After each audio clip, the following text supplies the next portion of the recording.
Hi, everyone. Welcome to the next normal. This is a special edition. I'm your host, Sister Jenna, and in the studio today, I have my very dear friend, Ram Singhal, a survivor from 9/11. I can't believe it's been over 20 years, 23 years since we all remembered where we were on that day, what we were doing, and the horror of that moment. But out of tragedy comes triumph. And out of tragedy could also amplify your love if you give it permission. So it is my privilege to really offer you a conversation of lightness, humor, courage, compassion, peace, purity, authenticity. The brother in studio today is someone that I've known in my 20s. He was one of the first brothers that I met when I came into my surrendered life. And I can recall on many occasions just looking at him like, who is this brother? Always hopping around the centers and around the place with a big smile, always doing something to make the center or the space much better. My experience of Ram Singhal is a specially designed child of God, and he's here to bring joy to the world. So please welcome Ram Singhal to the next normal. Welcome, Ram. Thank you, Jenna. So nice to have you. We had such a nice chit chat right before we went on today. And there's so much about you that puts a big smile on all of our faces. And I'd just like to start with, I know we're kind of covering 9/11 and it seems a little gruesome. It's been 23 years now. Do you remember that day at all? I remember it so vividly. In fact, I'm remembering more and more as I'm going along because so many good thoughts are coming. So many good things which were happening to me in the midst of all the chaos. Please tell us of you. See, recently I found, I remember that, of course, I share. I was on 64th floor. And when the plane hit, the first thought was it's earthquake because building went this way, that way, that way. But then it came to standstill. We know it's not earthquake. Maybe a small plane has hit it. No big deal. Building is very strong. And then we started to come down, and then second plane came and hit the second building. And then this thought of earthquake or accident turned into Third World War. Maybe that's the beginning of the Were you in the first building or second? I was on the first building. Ah. Did you see through the window at all? No, we saw the windows, glass falling. And the building shaking and going like this. That I saw from the window. And then the glass started to fall. That much I remember very clearly. And we are coming down. And then second tower which was hit later on because of the position or whatever reason, it started to fall first. Do you remember what your thoughts were? At that time? Yeah. Because we did not know the other tower is collapsing because we are in the stairs. So nothing, because those stairs are fireproof, they call it. That means for 2 hours, they will remain intact, no smoke, no heat should come through. So you don't see anything, but what I experienced was a lot of shaking over the tower. And I remember that being an engineer, that this building is not safe the way it's shaking. Because I knew this very huge building, because I had developed actually structural maintenance program for the entire complex. There were 7 World Trade Center buildings, and the basement, 6th floor basement, 20 feet high each. So much area from 16 acres was taken out, and it was reclaiming of the water, the Hudson River water, very close to the ocean, and they built another, they call it World Financial Center. So huge it was. And all of a sudden it is shaking. So I had felt that it is not safe. But then it came down and our stairs are blocked because of the falling debris. Then we went to another stairs And another stairs, lot of water started to come because the pipelines were broken, and we had to hold the handrail so tightly. And then we found out because of the water pressure or other structural failures, our second stairs are broken from underneath. So we had to go to the third and the final stairs. And it was through total dark corridor. Water falling from the top, water ankle high at the bottom, clothes are all wet, and wires hanging on top of us. We had to bend down, holding the wall. Little by little we came out. And when we came out, we were walking away from the building. Just 4 or 5 minutes after, felt the ground is shaking. And we looked back, our tower started to collapse. We were so close, if the tower had collapsed in our direction, we would have been underneath it. But of course, a tower came down straight like that. And then there were many people, we ran from there. And also, we have a meditation center in Manhattan, and very close to the Empire State Building. And I mentioned to my friends who were with me that why don't we go to the center? I brought them over there. They were a little scared because that they thought that World Trade Center has been hit. Maybe the next target could be Empire State Building. So they don't want to come close. But they still came. They went and there. We offered them food and Everything. And Let me take you back a little bit to inside the building. Were people inside the building scared, or they just took it as another alarm? no, actually, I don't know if people know, in 1993, Yeah. there was an attack, a terrorist attack, and they had put the bombs in the basement. And 5 or 6 floors were affected by it. So, and many people, when they were coming down, they got stuck in the stairs. So the panic came back again to them. Okay. And so that's So then, you were on the 64th floor. Were you kind of telling some of your colleagues, come on guys, let's go, the alarm is there and we should get out? Yeah, because what had happened, everybody talked differently. Because when there's a confusion, no matter how much training you have, everything just doesn't work. So you are on your own. You just go by your instincts. So my professional experience always had been, because actually when I was working at the LaGuardia airport at one time, I was also part of the first respondent. Any accident will happen, so we will go and check the structural integrity of that place. So I knew any time when accident happened, evacuate. That's the first thing you do. So at that time, we said, let's go. And some people thought, no, we are better off, we should listen to the instructions.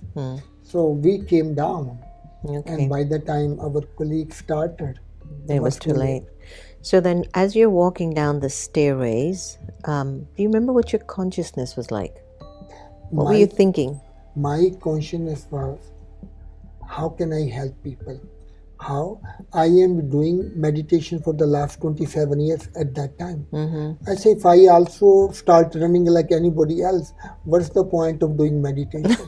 So meditation means I should be able to help people. So that thought was there. And I want to show the value of the meditation, the benefit of meditation. That was on my mind. So how did you do it? And then I will share with them. We are all okay. And they also knew I do meditation. Even though they make a joke about it, I still remember many times they will have problem. They will come to me and say, Ram, I am going through this problem. What should I do? How meditation will help me? Should I just sit down and say, oh, problem will go away? For they used to joke like that. But deep inside I knew they respected, they loved me, and they knew that I do meditation. And particularly at this time, they said, Ram, we are so happy you're with us. So give us a visual as you're coming down the steps. You're aware of your 20-something years of meditation. You know that it must work. How are you helping the people as you were coming out of the building? I will say to them, have faith in God of your faith. And we are all good people, nothing will happen to us. And just pray. And they will tell me, Ram, pray for us. Because in Christianity, there's a lot of value of the prayer. And that's what I will say to them. Just have that feeling of love in your heart. I have to say, if that was happening to me, I would want you to tell me that, to remember God of my faith. Everything and will be faith okay. of your God of your own faith. Yeah. And that is what I was very careful about that. But what had happened when the other tower collapsed? Then the real panic, more panic started to happen.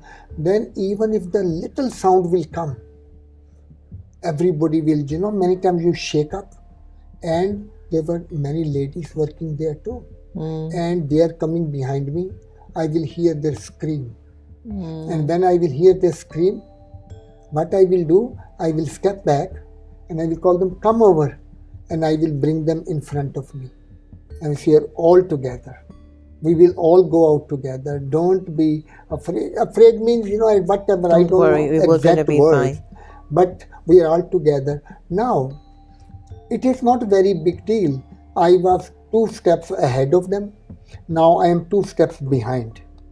Not big deal. But for them, it was a very big deal. Yeah. Because somewhere they felt everybody is taking care of themselves. They're running. Nobody will care for them.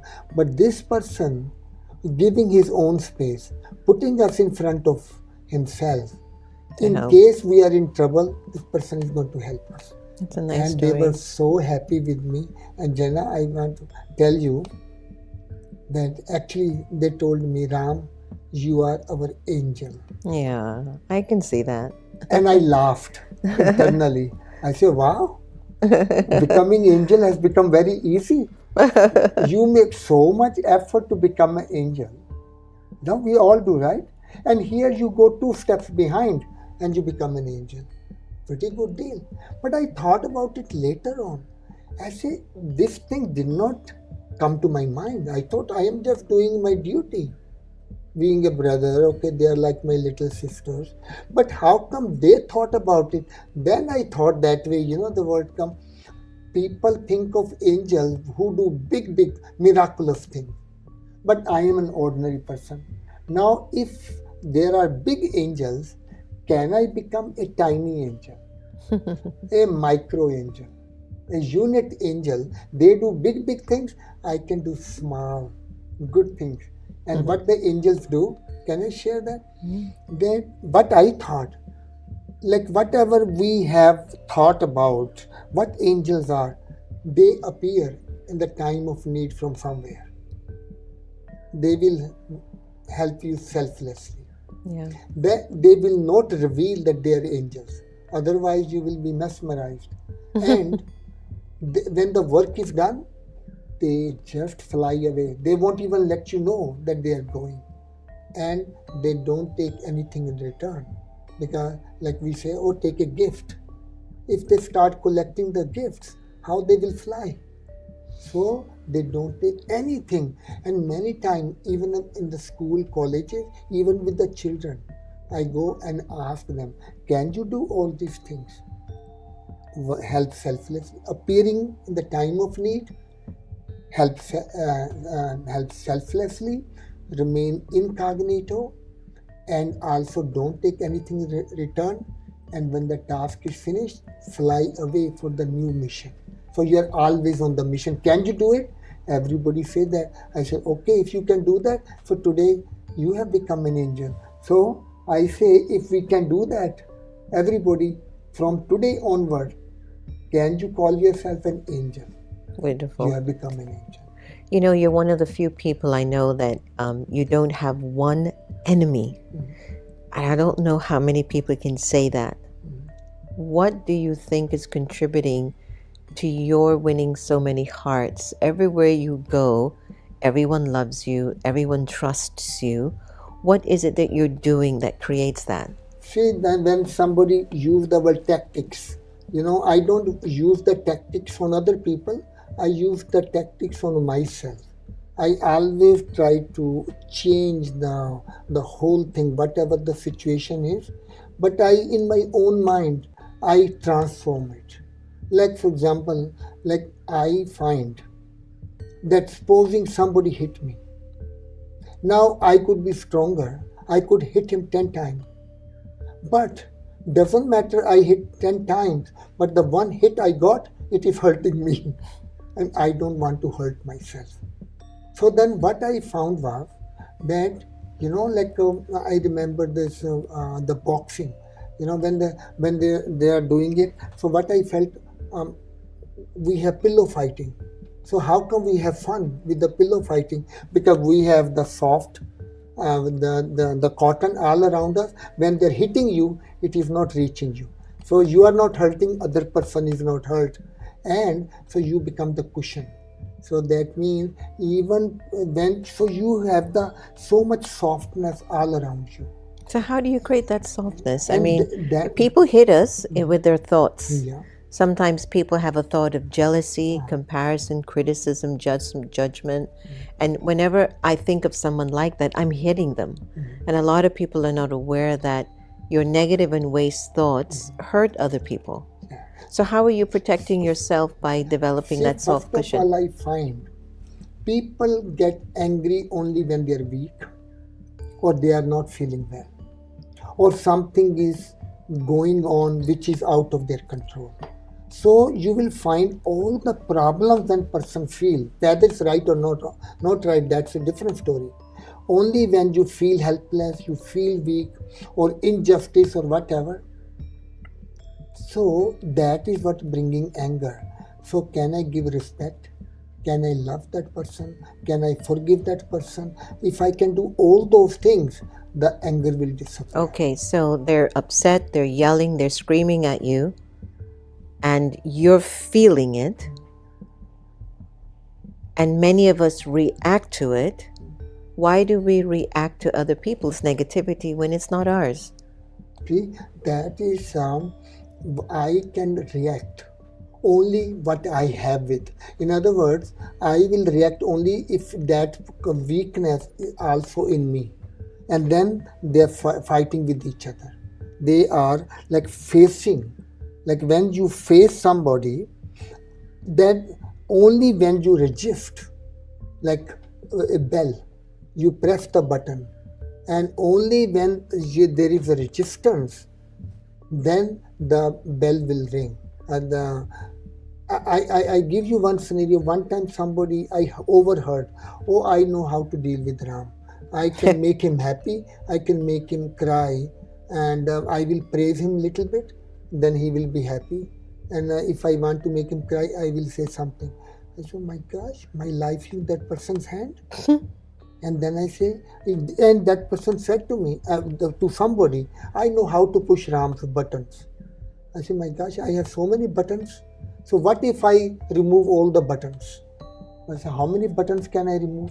But one time I was going in some place, I pushed the button. The bell did not ring. I said, what happened? I got the clue. That means you back off. When you back off, when you are not resisting, they get what they call diffused. So that means you become a cushion, you become backing off.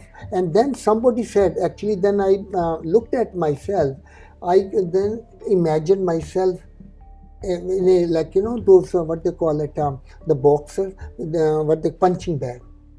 And a punching bag is hanging, and one boxer comes, hit and hit and hit, keep going there, and take another hit, and finally, person get tired. Another boxer comes, and then they are in line, and another one, third one, fourth one, it keeps on taking the hit. Somebody came and looked at the punching bag. He said, "Hey, what's happening?" I said, "Hanging in there." Yeah. Because the punching bag is still hanging, everybody is getting tired, but the punching is still hanging in there. So that is what I have tried to apply that in my life. So let me try to grab what you're saying, right? Let's say I'm married to you and you're feeding off of my energy, I'm feeding off of your energy. You get angry, you're upset. It's hard for me to protect myself because I'm attached to you now. Tell me, what can I do to protect myself from taking on your bad mood or your negativity, because we live together, we're so close. I find when you are with somebody living together, then your common gestures, honey, hugging, and doesn't work. Everything become old stories. What I find is, when you want to really make that person happy, you have to be very subtle. You cannot openly say, oh, you are a nice person, this and that. But you pick some of their good qualities, which are very subtle, and you find the moments to share those qualities with that person. That's a great answer. And bring a cup of coffee in the morning.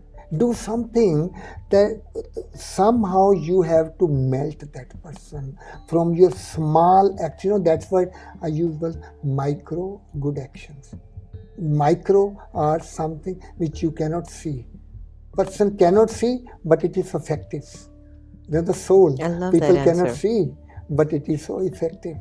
The I life. love that answer. And that is what I find with the people we are living with. And that comes only how inside, when we think physical keep on becoming micro, ultimately it becomes energy.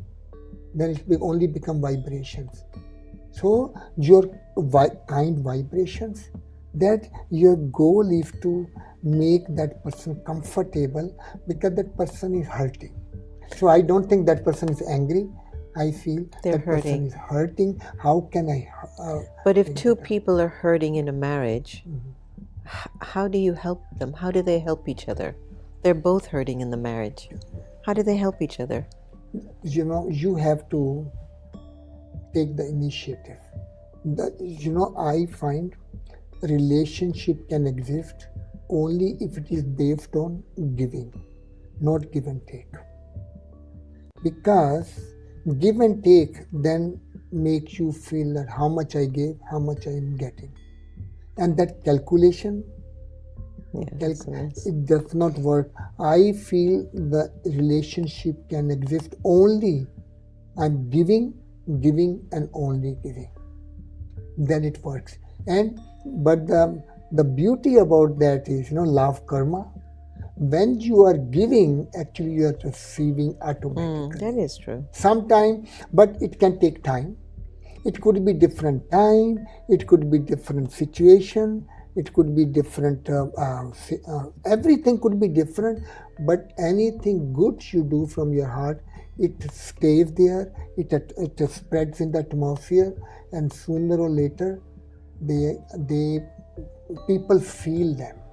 And that is what I find that is the only way. And even like I'm talking about even spirituality, same thing, whether it's a spiritual family, we are not different. Just calling yourself BK or Brahma Kumaris does not change anything.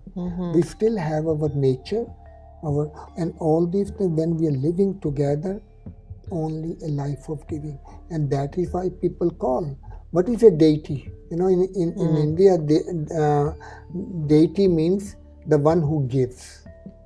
So if I keep on giving, I can become angel and deity. So what deity means, or angel means, it is not that we don't have give and take. But supposing you did 10 to me, 10 units to me, let me do 12 to you. So then 2 becomes my extra giving to you. 10 is give and take, but 2 extra I am doing. Sometimes along our journey, we've not taken care of ourselves.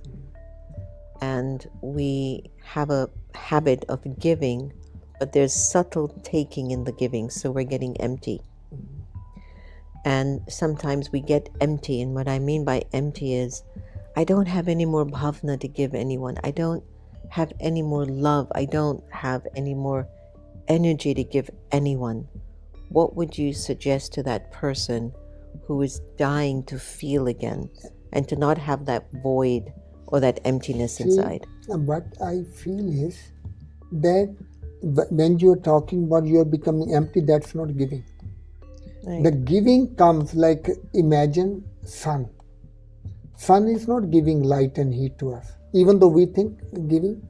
What the sun is doing is, explosions are happening and it is generating heat and light, and that's it. We happen to be at the perfect distance and we are getting light and the heat from the sun. So you just become the image of the generating the love, happiness. So that is where I find meditation is a process of generating that love. It is in there, but it is from, how I think of meditation, as if God comes in my life and pierce the arrow and hit the core of my being, the heart. You have seen that arrow and the heart, pierce the arrow. Same thing God does. Yeah. And He hit us at the core and make it explode. Yeah, I So love that. even though the world is explosion, seed explodes and turn into tree. So tell me, what gives you joy? That's what I find, that I just keep on exploding inside. Keep on generating the love and the happiness. And say, oh, hey, Jenna. If I'm sad and empty, should I talk to her or not? I don't know what kind of mood she is in and all that. But if that love is there, happiness there, as soon as I will see you, my heart, and once there is inside that love and happiness, the whole body will move with it. So our body moves with their feelings. And if there is love and happiness, you will definitely will go. Because giving means going to the other person. The game where people play. When you put the ball in other people's basket, that's you are the winner. So Beautiful. giving is the winning. Let's talk about jealousy. You spoke about that in the car with me today. There are sibling rivalries, there are political rivalries, there are corporate rivalries. Before we came on air, we were talking about when somebody's thriving and there's ego in their thriving, people will pull them down and knock them down. And I told you that for somebody to try to push somebody down because they're succeeding, they have a problem. And there's an arrogance in them too. And so sometimes when you hear that story, it's like the person who's thriving doesn't have your permission to thrive. It doesn't make sense to me. If somebody is thriving and somebody wants to go for whatever they think is theirs to get in life, there should be people to support you. But instead, there are certain people, cultures, I don't know, personalities. They're like, well, who is she to think she can do that? She has to sweep the floor in order for me to love her. She can't be the senator of a state. Who is she to do that? Why? If that's her call, why? And so that jealousy runs in such deep ways. Can you elaborate a little bit more on what it is and how can we get rid of it? See, somehow or another, like I think that I do, even now, in every situation, anytime I see somebody jealous of me, I find a way to give that person what they are jealous about me. I will quietly figure it out. Supposing somebody jealous of me, I got a project. Now, and I notice that, I will find a way to take that project and give it to that person.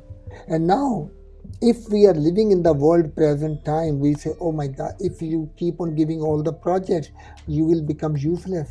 Then you will be shunted out. But that is where having the faith in the law of karma. When you are giving, you keep receiving. Like we give to people and we receive from God, from nature, from circumstances. That part we are missing. We are only thinking, giving, and then to be able to take back from that person, praise or some kind of thing they will say to you. So wind blows only one direction. But there's a saying that you can't be friends with somebody who wants what you have, or you can't be friends with somebody who's jealous of you. It's a drainage. Their majority of kingdoms fell because of somebody internally wanting what the king has and destroys the kingdom because of betrayal. So how much do I need to be like, oh, I know you're jealous of me. Oh, you look so nice today. Very nice. I just don't see how that makes sense. I think that I need to build within me a sense of security about my call. If I'm called to be a good host, and you're saying, oh, she's only hosting because she wants a host, I'm like, I can't help you. I have to sit in my power here. I'm called to do this, and I will do it well. Now I have to turn to that person who is toxic and say, oh, you look so nice today. I hope you're well. Isn't that going to burn them up more?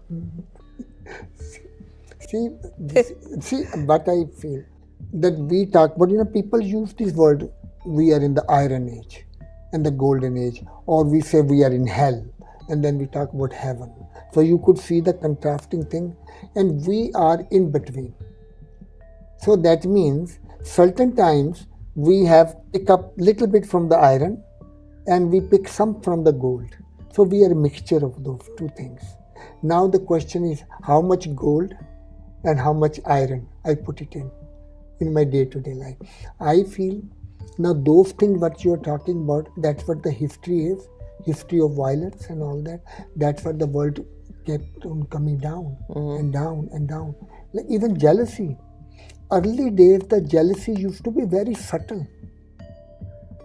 They might oppose you for something, or something like no, that's not the right idea and all that, but very nicely, very subtle jealousy. But these days, openly people, I want to make sure you fall. I am going to kill you. I am going to destroy you. Now, openly people have started talking. I saw it in my office. And I got that somebody said to me that I am going to make sure that you are destroyed over here. You cannot continue to work over here. I have faced that situation too. Yeah. But what I find, that we are the agents of change.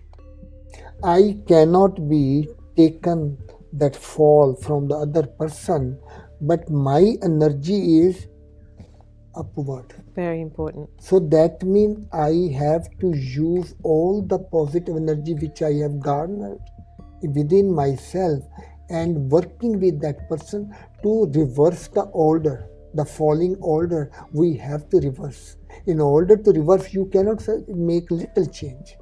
Many times we get trapped into, oh, I want to be nice to you, but only up to this point only, and that's not good enough to bring about the change. How many times we are almost there and we break the deal? How many times it happens? Many. And that is the time a little extra.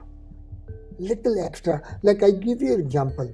I'm in the real estate and I do a lot of, I'm not a real estate person, but somehow I became instrument in getting the places and all that.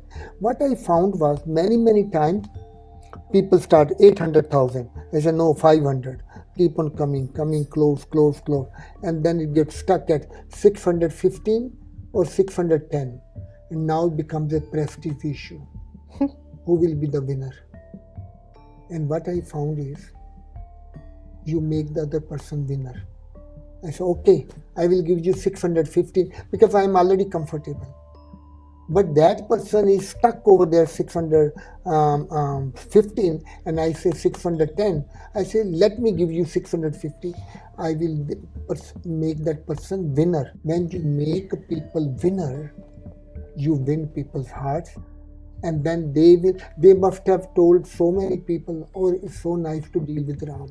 So you would give up the property for a certain amount of money? I find then it becomes a prestige issue. They say that person is really too much. They say break the deal. Because then person become emotional. When you're emotional, you can even take a big loss. But because of that, then the pride comes up. And I find dealing with people, once you are comfortable, Give other person little more to make them the winner. Have you found, though, that people are not giving a little more? They want to take more than they give to you? That's where the fight is going on. And you see all the big wars. Oh, the war is always between brothers. Russia, Ukraine. They're same kind of people. So they are brothers. But now they're killing each other. And the reason what? Like India, Pakistan, or take any country, like where the fight is, it's always in the small territory. All the fight happens in a very, very small kind of portion. And if I say I want to reverse the order and I want to bring a better world, I should become the first one to give that more. Little bit extra. And one thing I find, even though it looks like people will keep taking, it does not happen. There's always a time. I've seen takers get tired. I've seen where takers get tired. They start to give you back. Yeah, they get That's tired. where the patience, that's where the faith is needed, patience is needed, and also this conviction. When I am doing good, somehow good is going to happen to me. What's your global message? What's your global message for a better world? You believe that after this iron age, there'll be a golden age world. What's your global message? My global message is do little bit extra. Not to go in the give and take. I am only a giver. And don't be afraid of being a good person. Good will bring goodness somehow or another.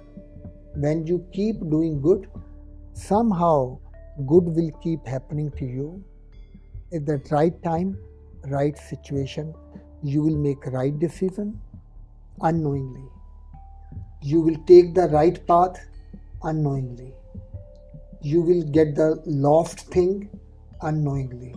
So lot of that is called justice. Supreme justice is ultimately you are going to get whatever you are given. So never be afraid. That is what I say. And in order to do that, if I want to become the change agent, little extra love, extra patience, extra tolerance, any little thing extra. That's what I. Not big, not much, little extra. A little extra. Then micro will turn into macro. Thank you, Ram. It's such a delight to have him in studio and to hear his energy, his personality, but that he speaks so deeply from the heart. So what I'd like to do is to just hold a moment of silence together. And all these thoughts and ideas that Ram has shared with us, let's put it in our meditation now. So take a deep breath in. Breathe out. Breathe in again. Breathe out.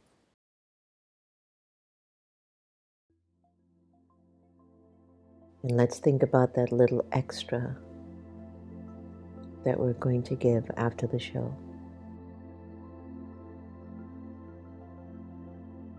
Little extra patience, getting the kids ready in the morning. A little extra love. If your spouse isn't talking to you. A little extra smile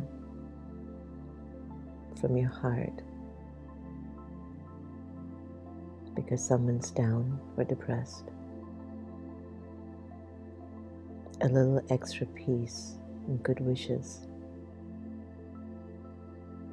because someone's struggling. A little extra support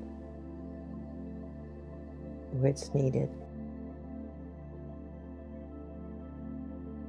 A little extra kindness and goodness to the self when it's needed. It's time to give yourself a little extra good.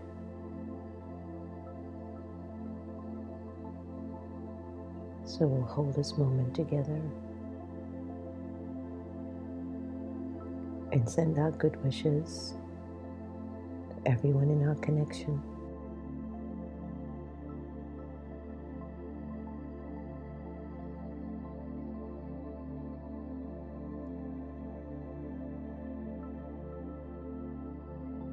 To those near and far. Bless them with your good wishes.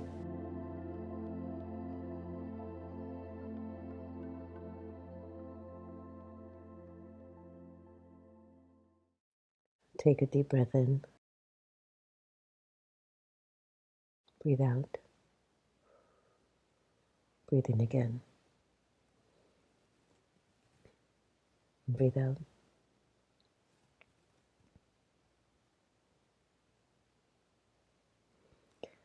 I think from today's show we've learned so much from our sweet brother Ram Prakash. And I think now we can just have a little Sister Gita effect. Let her love flow through us for a moment.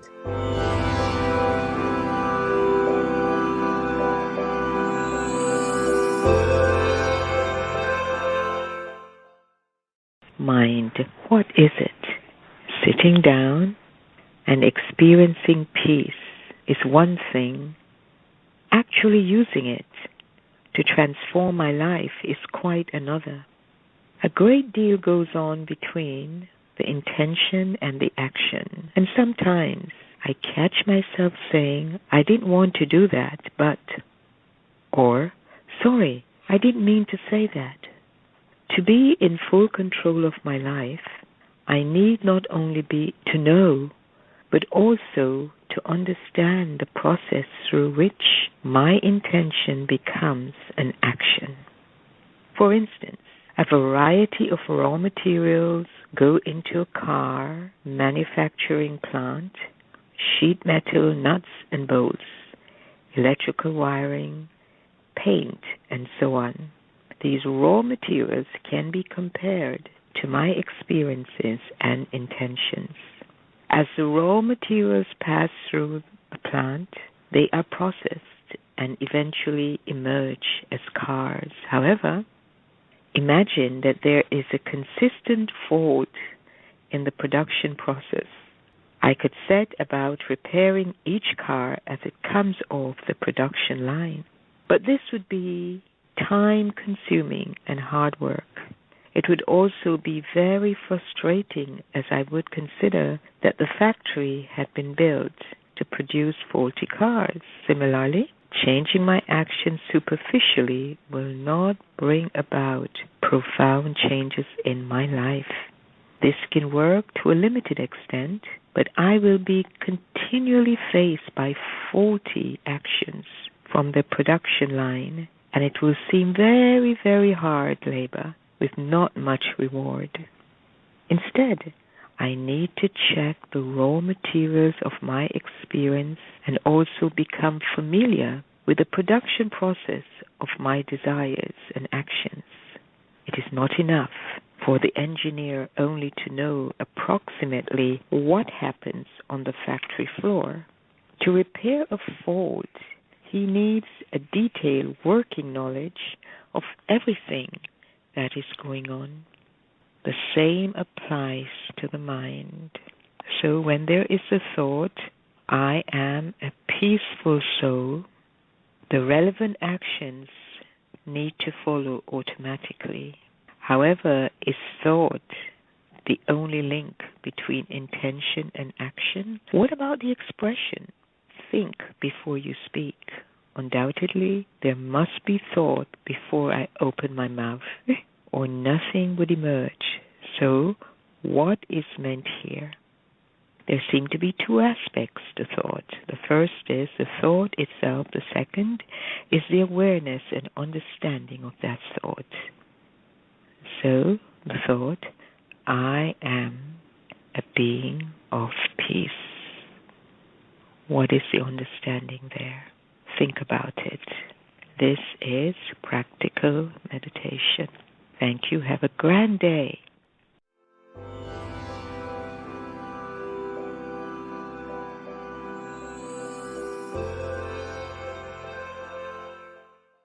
It's always touching for us to keep the essence of Sister Gita alive, isn't it?